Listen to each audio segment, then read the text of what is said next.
Tous les jours. Bienvenue dans la revue de presse française présentée par Pierrick Laurent. Bonjour Pierrick. Bonjour. Hier, la presse avait bouclé trop tard pour parler des attentats de Boston et ce matin, nos journaux publient donc de très nombreuses photos. Photos du choc au moment de l'explosion, mais aussi de l'émotion dans les minutes qui ont suivi, à regarder notamment dans Libération ce matin, le journal qui consacre son édito à ce retour de la terreur. Les terroristes ne comptent pas seulement leur victoire en nombre de morts et de blessés, ils mesurent leur victoire en réduisant les espaces de vie et de liberté des citoyens du monde.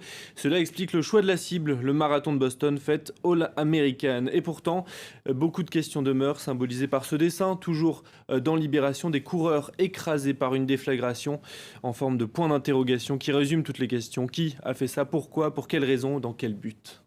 Des questions qui restent effectivement en suspens, mais des événements sportifs ont déjà été visés dans le passé par les terroristes. Oui, ce serait même une cible d'opportunité, nous dit le Figaro ce matin, pour les terroristes.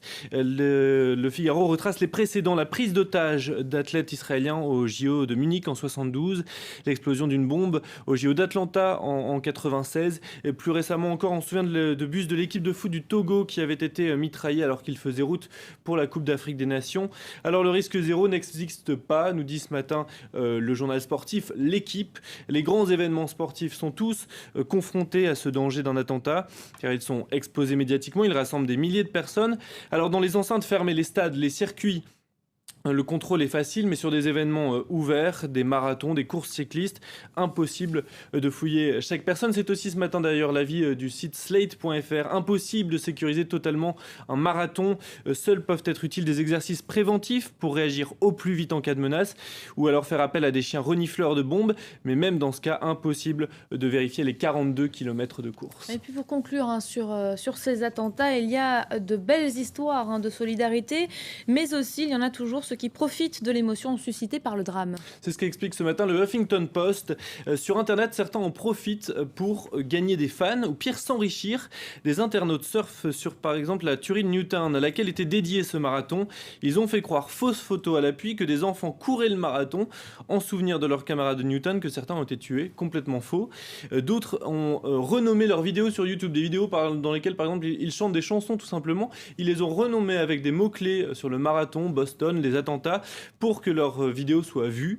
Le pire, c'est sans doute ces marathoniens qui vendent déjà aux enchères leurs souvenirs de la course, des autocollants, des médailles à plus de 100 $.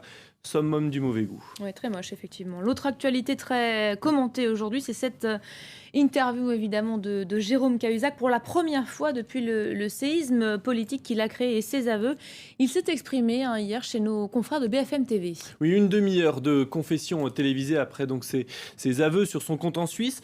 Mais était-ce sincère, se demande ce matin le Parisien. Je vous montre la une, sincère, point d'interrogation.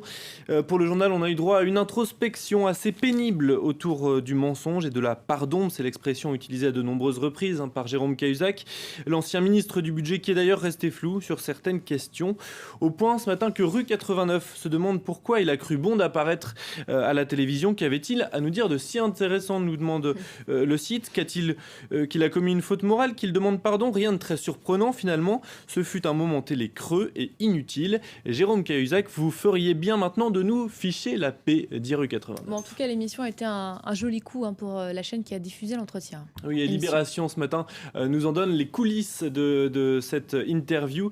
Elle a été faite, la demande d'interview a été faite par BFM TV. C'est Jérôme Cahuzac qui a exigé ce journaliste en particulier, à qui lit le directeur de la rédaction de RMC. L'entretien a été enregistré, mais pas dans les locaux de la chaîne, par souci de discrétion. Une interview façon Oprah Winfrey. Mireille Dumas raille Libération.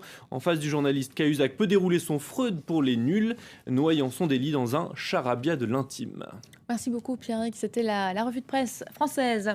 Et c'est la fin de cette demi-heure d'information. Vous restez avec nous, vous retrouvez dans quelques instants Hélène Drouet pour un tout nouveau journal. À tout de suite.